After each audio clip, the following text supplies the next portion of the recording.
quelques mots. Donc, moi, je suis passée par le monde de la formation informatique, puis ensuite, je me suis orientée vers la formation, responsable formation Futuroscope, où j'ai occupé différents postes jusqu'à commercial au Portugal, directeur du Palais des Congrès, membre du COMEX, etc. Enfin bref, la femme à tout faire, un couteau suisse.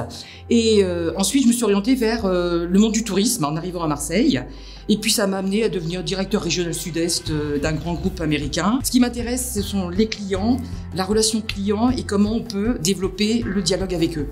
Eh bien, c'était en juin dernier. Je reçois une invitation de l'APEC pour participer à des journées, les métiers de la tech. J'ai participé aux différents ateliers et là, je me suis dit, ouais, il y a quelque chose effectivement d'intéressant. Puis ensuite au wagon, j'ai participé aux journées du codage, les échantillons gratuits. Et puis ensuite, j'ai acheté le produit.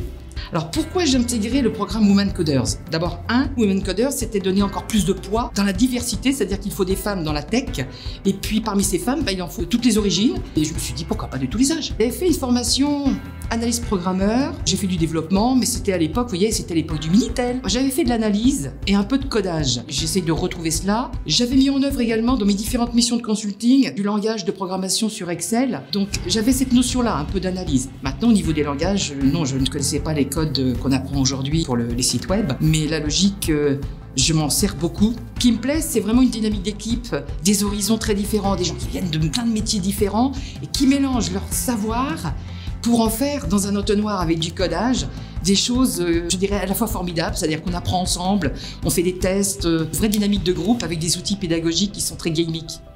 Alors, dans quel métier je me projette après la formation? Vraisemblablement pas codeuse. J'ai envie d'être productive et performante. Donc, pour l'instant, c'est pas tout à fait ce qui me caractérise sur le code. Enthousiaste, oui.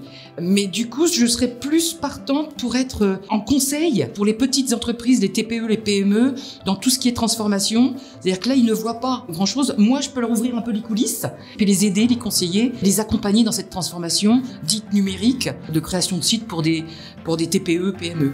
Oh, allez-y. Mais allez-y là-dedans ou dans n'importe quoi, c'est-à-dire en fait, rien ne doit vous arrêter.